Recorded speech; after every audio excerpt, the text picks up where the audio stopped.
Quanita Adams joins us now live via Skype from Cape Town. Quanita, thank you so much. That trailer showed some laugh-out-loud moments that I had last night when I watched the film. But that's not all this movie is about. Beauty is in the eye of the flat iron holder. I think that was the quote from the love letter to Hair that forms part of the storyline. Why did you feel it was important to tell this story with this love letter? Well, it's interesting that firstly, thanks for having me on. It's interesting, lots of people have kind of taken on this idea that it's a love letter, when in fact it's just a letter to Hair. And sometimes we write love letters, sometimes we write formal letters, sometimes we lodge complaints.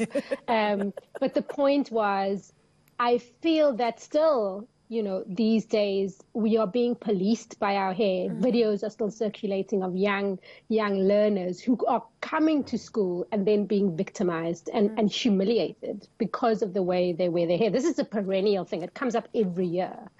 And so instead of having other people tell us about our hair, I thought, well, what happens if we start a dialogue with our own hair just by ourselves? One's relationship with one's hair is so intimate and personal and individual that I thought if we could start the conversation there, then perhaps by the time we engage other people who try and kind of be judgerach about our hair, we might be equipped to be able to kind of respond from a place of strength as opposed to a place of fear and humiliation.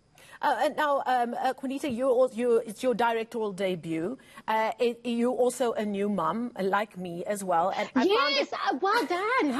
Well done. Well done. How old is you? We're also both in our... How old is your one? She's 3.5 months. Yours is 10 months, because I follow you on social media. And we're also older mums, as it were. But what I found quite... Geriatric mums. Indeed. That is what they call us. Yes, that is what they call us. And I claim it, actually. I prefer advanced maternal age. Let's go with that. What I found quite relevant then are the comments that we have all grown up with when there's a new baby in the family. The comment of the hair, the comment of the skin color, the comment of the nose must still come up, which I did hear. The knuckles and the ears. Did you know that sometimes aunties are low-key checking your child's ear? I'm like, oh, that's so cute. And they're like, Exactly. We need to know how dark. When are we going to break this chain?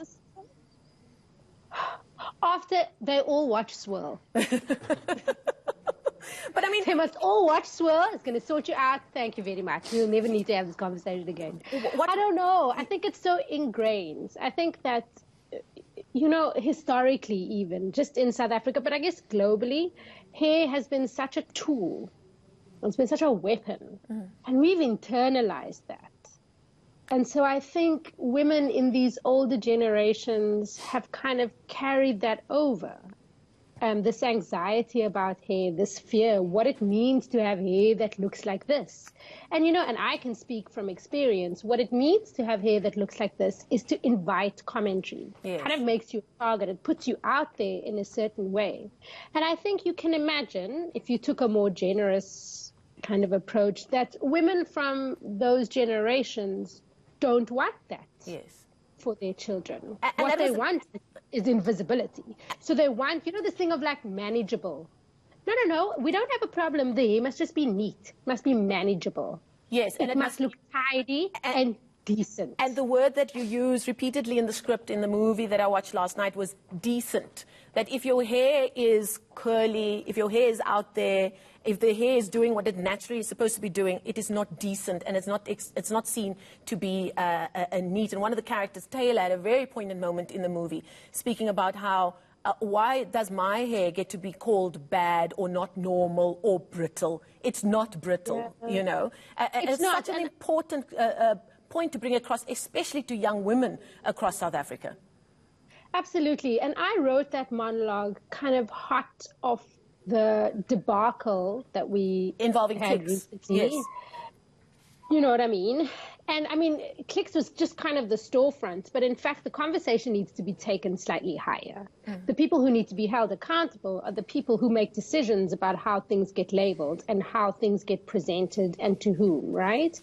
And so it occurred to me that if I walk down a store aisle, any store aisle, and a little plastic bottle is aimed at me, And what it's signaling to me is that I am damaged and dry and brittle and broken, that's not appropriate. And so I thought, well, if I wanted to have a hair product that was aimed at me, what would I want it to say?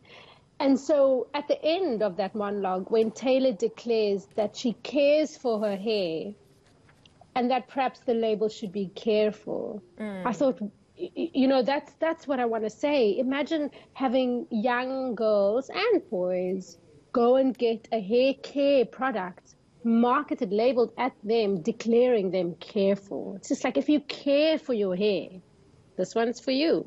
Now, while we were talking, Juanita, we showed pictures from behind the scenes. One of them, for me, was quite telling. When you were sitting feeding your baby while also directing this film and also surrounded by some phenomenally talented women just behind the scenes, let alone on the screen. What was that transition like for you from actress to director in the middle of a pandemic while also nursing your baby? I mean, I think you could imagine. It was tough. Yes. It was incredibly tough. Even from the writing perspective, when I started writing this, one of the key kind of focuses that I had was, what do I do to protect my crew? And the thing you do to protect your crew is to have as few actors as possible at a time. Sure. So if you watch it from that kind of aspect, there's scenes where there's never really more than 4 or 5 people on set at a time, because it was COVID and we were in a lockdown.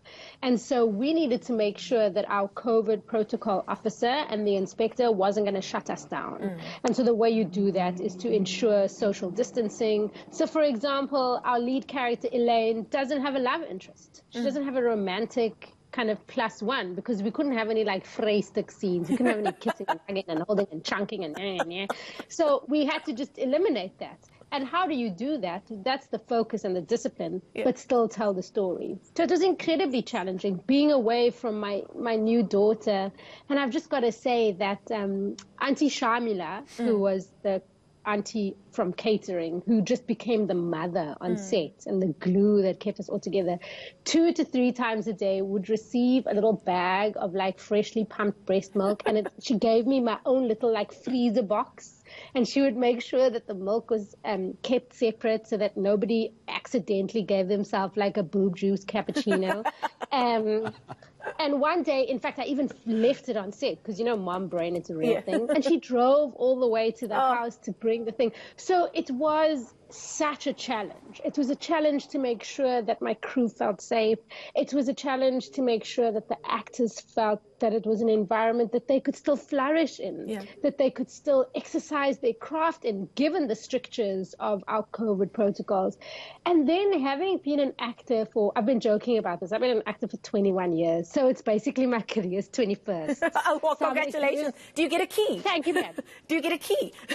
I feel I need a key. I so feel too. like with Swirl, this is now the key to unlock this industry for me in whole new ways. Now I can stay out late. Thank you. Thank you, performance industry. You know, I'm big now. I'm going to throw my career like a jewel in a garage in a vat somewhere. Can we please have a jewel after lockdown really ends and we see the back Thank you, man. Can we celebrate 21 years? Indeed. Juanita, I need to stop you just before you go. I've got time for one more question. And what I wanted to ask you was, at the beginning of the movie, there are a few dictionary explanations. Definitions as well. And then you explain what is swirl, and then eventually say swirl coast. Listen, if we need to explain it to you, when you know, it's not going to be worth it. How did you balance the need to translate a lot of the storyline, a lot of the little sayings and the little things that so many of us grew up in various communities? How did you balance the need to translate everything for a wider audience, it being the platform that your movie is housed on, versus just telling a good, relatable story? I think you start there. You just tell the story and you try to aim for authenticity and accuracy and truth. And don't try and tell the story of everybody's hair, right? We're just telling this story. And the fact is, I mean, I grew up on the Cape Flats where it's so blended. There's English and Afrikaans that happens in the same house, in the same neighborhood, in the same district. this is how we grow up together. We grow up Christian and Muslim in the same family, never mind in the same neighborhood. It's English and Afrikaans, it's middle class, it's working class, it's poor people, it's everyone. Yeah. And so you don't homogenize. So the point was to tell the truth of young Elaine's story. The fact that it already has subtitles was a huge help. But I think that we need to stop explaining ourselves. Yes. You know, this thing of don't complain, don't explain. We invite the audience in immediately, and I honestly believe that the more you focus in on the personal, the more powerfully it can resonate out into a wider audience. Absolutely. Thank you so much. And also, can you please work on something that we can have a show with Charlene Soeti Richards and Ilse Klink together? Because I think the two of them need a spin-off, because national treasures, so many national treasures in that movie. So please, can you go off and work on that for your next project? Yes, thank you. Please, can you go off and find me some money? Yes, indeed. I'll work on it. We'll have our people talk to each other. Thank you so much, Juanita Adams, the director and writer of the new made-for-television movie, Swirl.